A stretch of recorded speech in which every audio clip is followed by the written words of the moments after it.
you.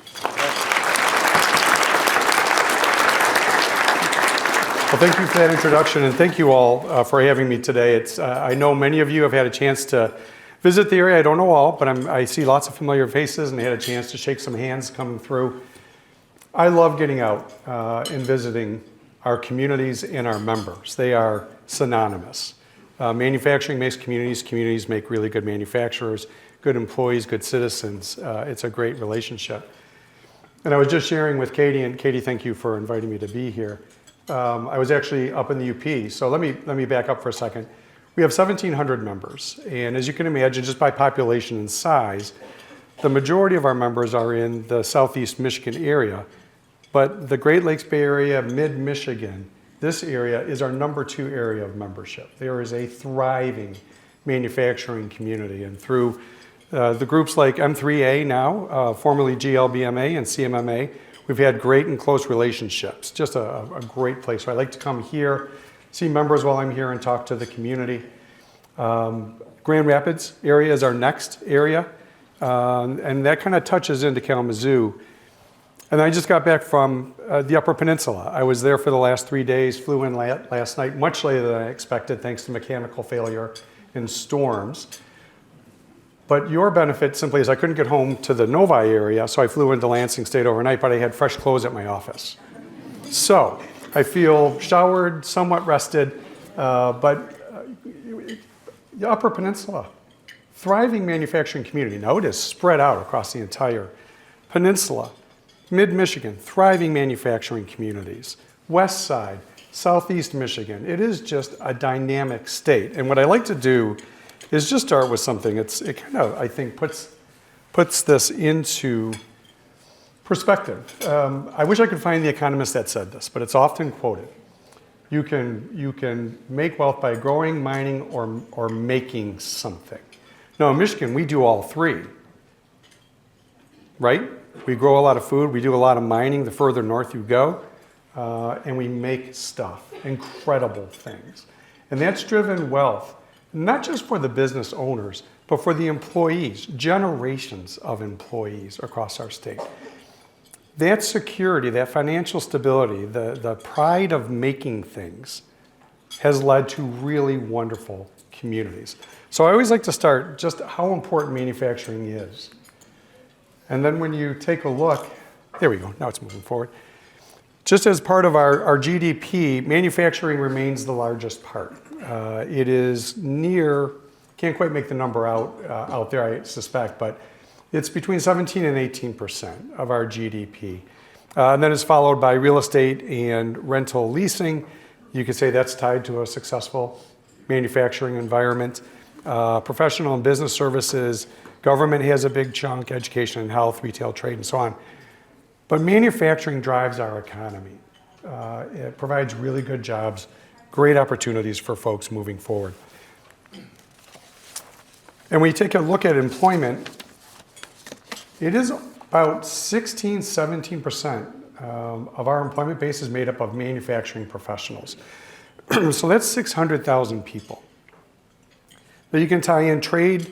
If you look at trade, transportation, utilities, it has a higher number, but trade is trading manufactured goods primarily, some services, but primarily manufactured goods. Transportation is moving what? Manufactured goods. At the retail level, supplier to supplier, up the chain, whichever it may be. And then we have a healthy presence of education and health services in government as well. But manufacturing really does still drive our state. The unfortunate part is we've had some decline in that. And I'm going to talk a little bit about things that we might do at the state level to help drive that. It's not that it has to be restored, but I think it has to be respected, appreciated, and celebrated to move us forward. And then we can ask our elected officials to help around the edges, with things moving forward. Now, when you take a look at what makes up our manufacturing, and this is it's a tough number to arrive at. We think there's about 10,500 in total. The tough thing about that is it a manufacturer that has a true facility with employees? Is it a distributor? Is it transportation? So you have to go through and You fuss with these numbers. My new best friend AI and I have worked through it, and I'm pretty comfortable with 10,500. Now, before the lost decade, that number was 16,000. Michigan really bore the brunt of the impact of the lost decade. In 2000, John Molinar, you might remember when we were in the legislature together, but it was 2009 maybe or 10. There were 1 million jobs lost in the United States. 600,000 of them were here in this state, and it was primarily in manufacturing. So we still have some work to get back to where we were. Interesting point, people, when you think of manufacturing, you often think of the largest and iconic companies, and they certainly are part of our fabric, they're part of our membership. But it's the smalls that make up our spine. They are necessary. And they're not just making things for the bigs that are here, they're making for bigs all over the world, which is really incredible. In our membership, 1,700, 85% are 100 employees or less. So it's just remarkable when you think about manufacturing. You drive down, you probably go by places, little gray buildings, cool name on the front, maybe some, a little neat logo, and you wonder, what the hell are they building there? Sometimes it's astounding. When I was up in the UP, not on this trip, but a couple years ago, I was up in Hancock and I visited a company, Lance Manufacturing, and when I drove up to the building, I thought, looks kind of old, but stable. Making good things in here, I'm going to go learn about it. I knew what they made, but not to the degree. Visited with the owner, and then I had to put on a clean suit to go back into their manufacturing area. 50 employees making things. In Escanaba, we have a company that has 230 employees. They make the fan array. So think of looking down onto a bus, and you see a variety of fans across the top of the bus. They are on 65% of the buses in the world. Aircraft Precision, many of you know, in central Michigan, has parts and pieces on jets that cannot fly without their parts. Less than 50 employees doing really sophisticated work. So it's really, I love it. I love the work. It probably comes out. I hope it does. And I think we're all proud of it. It's just sometimes we have to sell it a little more. So what I want to talk about a bit is just what we do at the MMA in terms of supporting our members, supporting the industry. What I like to talk about is blocking and tackling. Our job on their behalf is to allow them to build, invent, and ship things. So we have to block and tackle everything else. Good legislation, bad legislation. As to the extent that we can control things. We can't control everything, but we can try and influence. Geopolitical instability. Trade policies, you name it. For some of them, that's kind of the government affairs area. Engagement with our stakeholders so we understand what they need, what they're looking for, where we can work with a group like M3A, connecting people together. Business to business is a big part of what we do. We do that primarily with our regional partners. Spoke about advocacy, insurance and services. If you're an employer of less than 100 people, it's pretty tough to find something that's affordable, and to hold on to your employees, you have to have good benefits, good pay and good benefits. Now, the Affordable Care Act has it's balanced the healthcare field. There's not a lot of play for us there. But 700 of our members use MetLife products that we are able to bring to them by pooling those 100 plus or 100 and less employers into 21,000 employees. Now, I can go to MetLife and say, I have a pool, and will you give us dental, life, and vision coverage at a discount? And they do, and it's been very beneficial for almost 60 years for our members. That's just one. We have 21 different services that we work with, providers that drive a discount for our members. Workforce Solutions is, within the last 3 years, a growing pillar of ours. The number one concern that we hear across the state, and I'm sure our federal folks, which you're hearing across the US, workforce.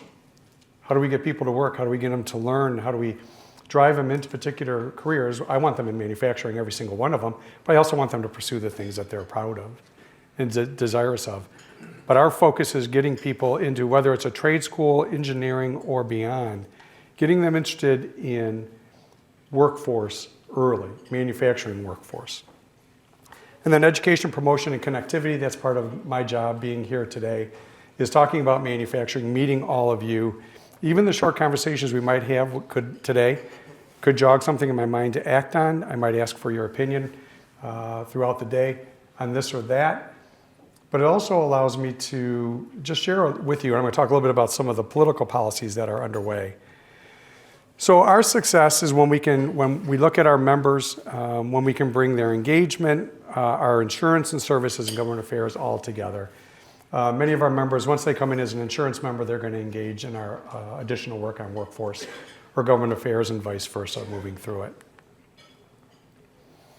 So on government affairs, I'm just going to spend a few minutes on that. Our focus is primarily on the state. That's how we are structured. The National Association of Manufacturing, of which we're a part of, focuses on the federal level. They'll work. We have a couple of folks from our Senate offices here. Congressman Molinar is here. You know, they're going to, in addition to keep an eye on my lunch so I can go back and eat it when I'm all done, that's your job.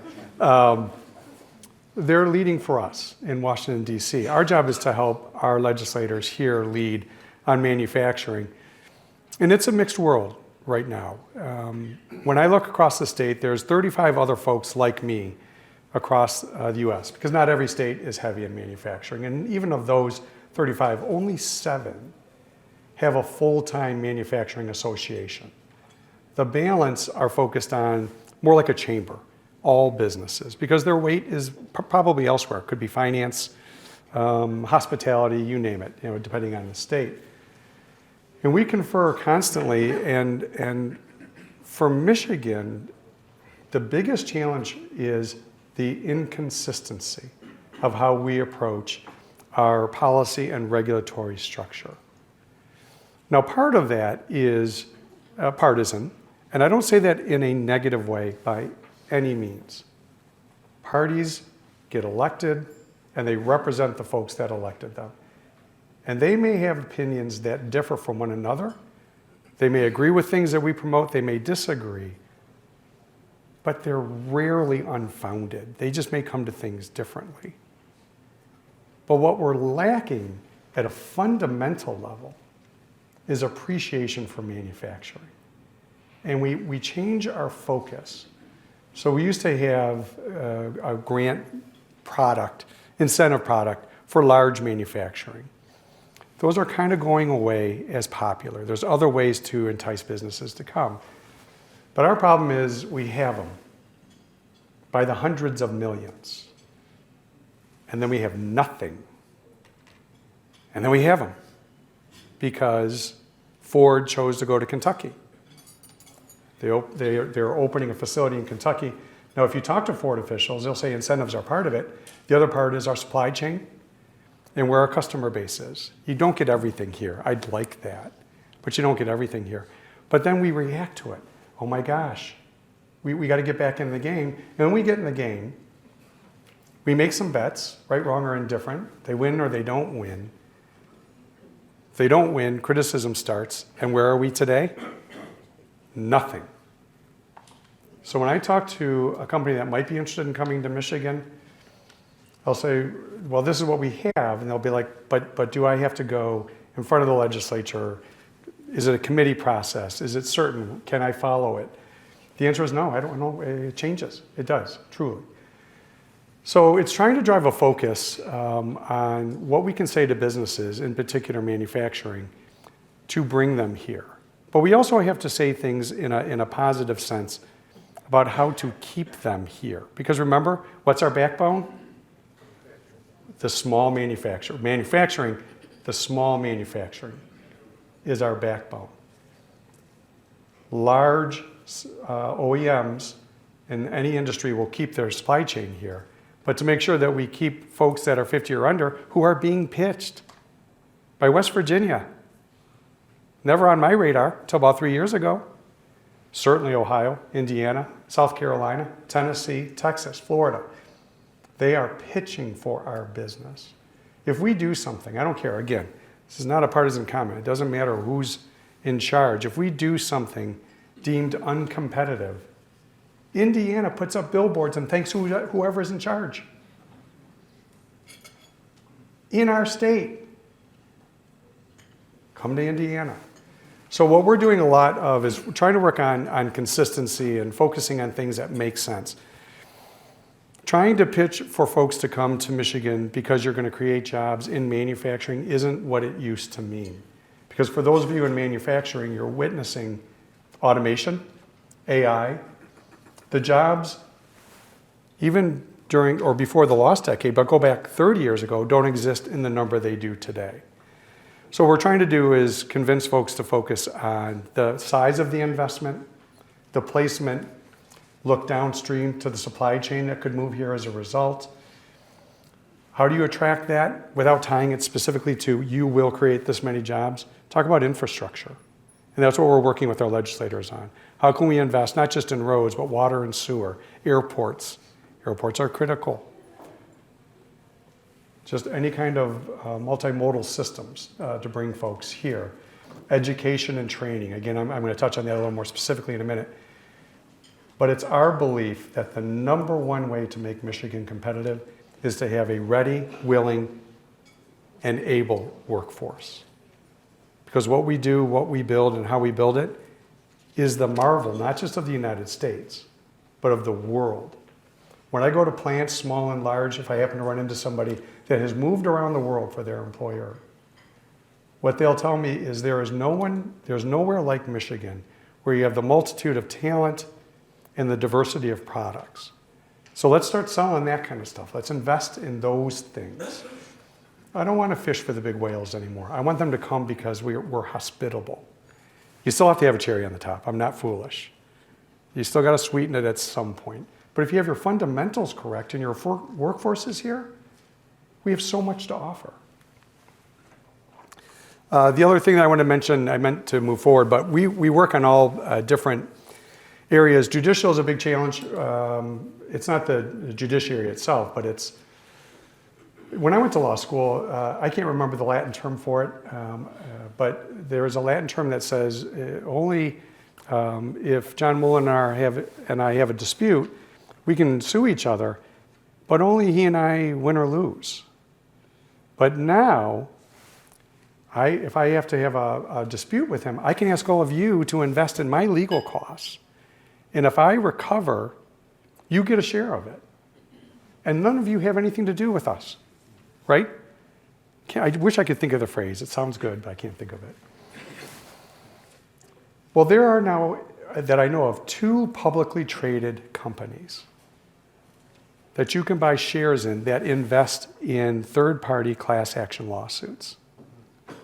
And it's devastating, not just manufacturing, but our industries. And I am thankful. I know that the Senate and the House have various bills and mechanisms they're looking at to take that issue on.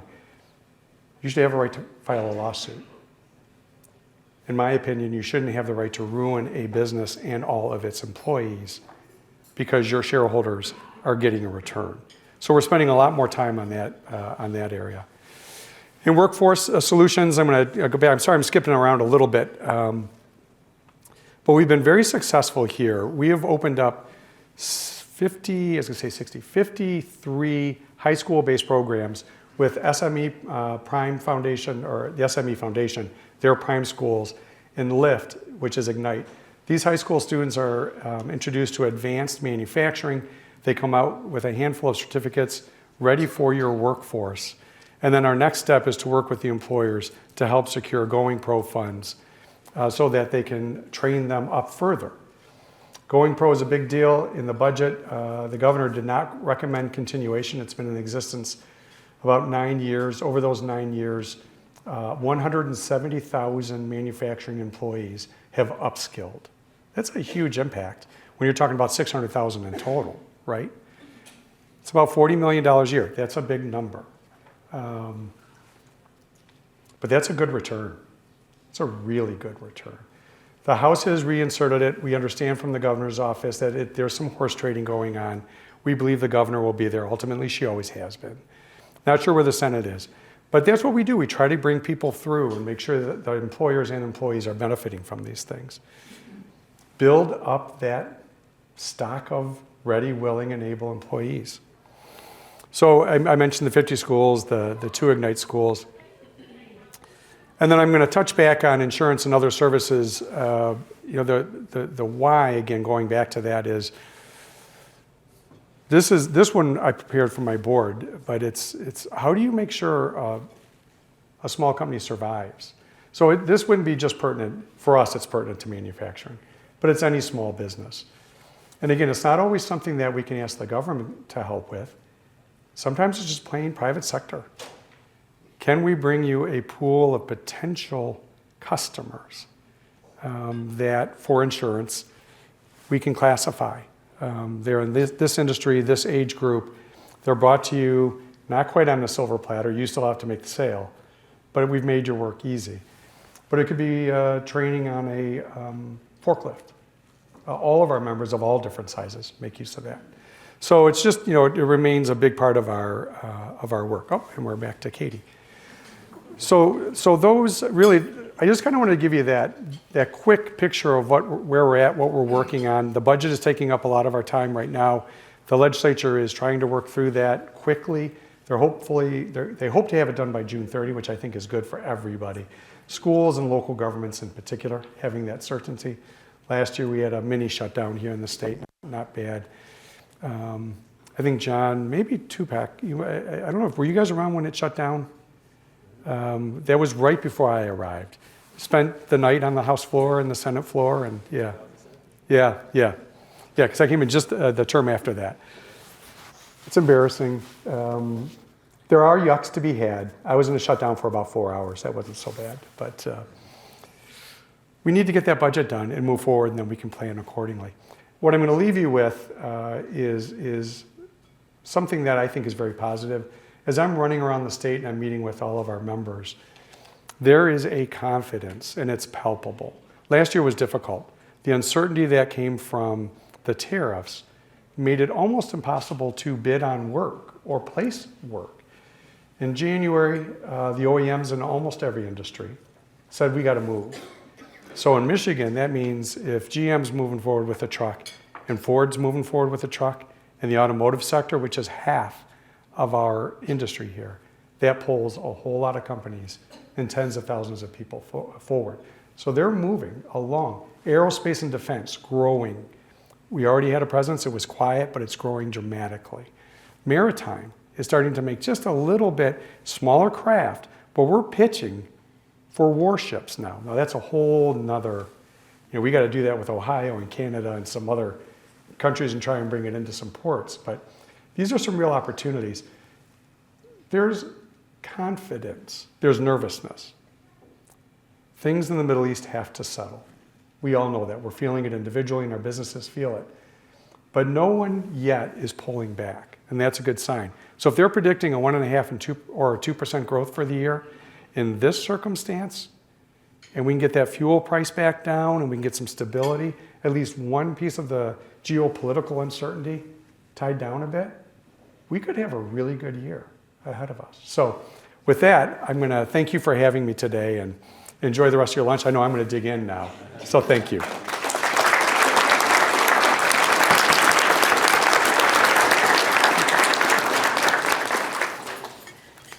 Thank you. Thanks, John.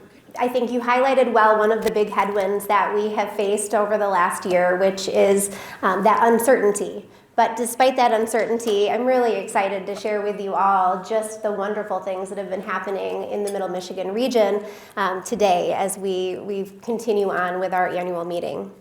To our partners, our investors, our community leaders, and friends from across Clare, Isabella, and Osceola counties, welcome and thank you for being here and for choosing to be a part of our work.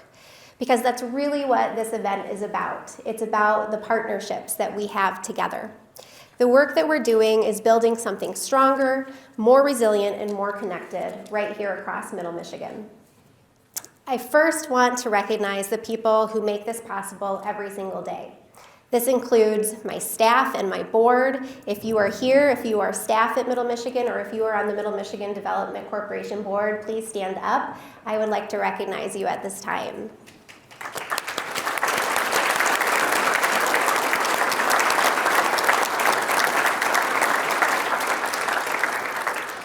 Thank you for your time, your energy, and your commitment to bringing this organization and all of these people together. We could not do it without you.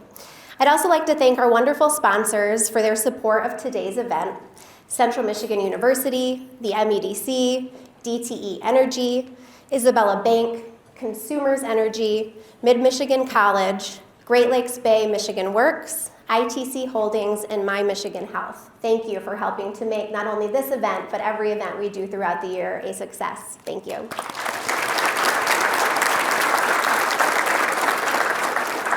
I also want to thank our state leaders and our federal representatives who are here today. We have U.S. Representative John Molinar with us. Thank you for being here. Funnily enough, he got his start at Middle Michigan Development Corporation, so I like to think that we are your favorite part of the state, even though you probably aren't supposed to have favorites. I also want to say thank you to Matt Franklin, representing U.S. Senator Alyssa Slotkin, for joining us today. Thank you. Quentin Gross, representing U.S. Senator Gary Peters. Tribal Council Chief of the Saginaw Chippewa Indian Tribe and Sovereign Nation, Chief Lucas Sprague. Thank you for joining us. State Representative Jerry Nyer. Mayor Boomer Wingard of Mount Pleasant, one of our local representatives. And also Mayor Dan Sullivan of Harrison. Thank you for joining us today. Your partnership really matters, and we do not take it for granted. When we talk about economic development, it's easy to focus on big announcements or headline projects. And we've had some of those this last year. But most of the work that we do happens in smaller, steady steps.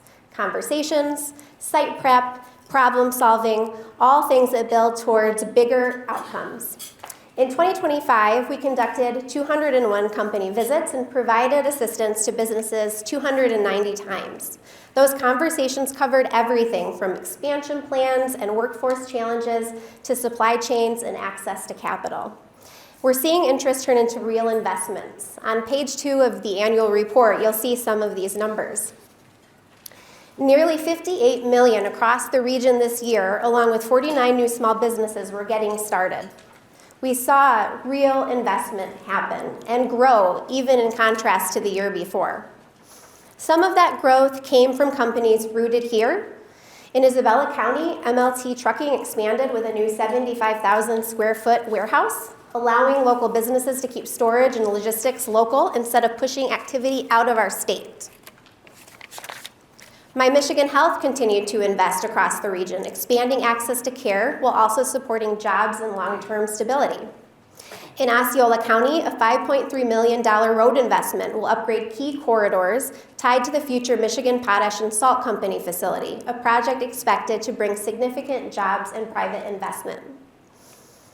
These aren't isolated wins. They're part of a broader pattern of companies choosing to stay, grow, and invest here. We also saw what can happen when preparation meets opportunity. Through collaboration with the City of Clare and Isabella County, we helped prepare a site in the Clare South Industrial Park to be shovel-ready prior to 2025. Because of that work, a 100,000 square foot Amazon distribution facility is now under construction, and I believe getting pretty close to being ready to open and hire some additional workers there.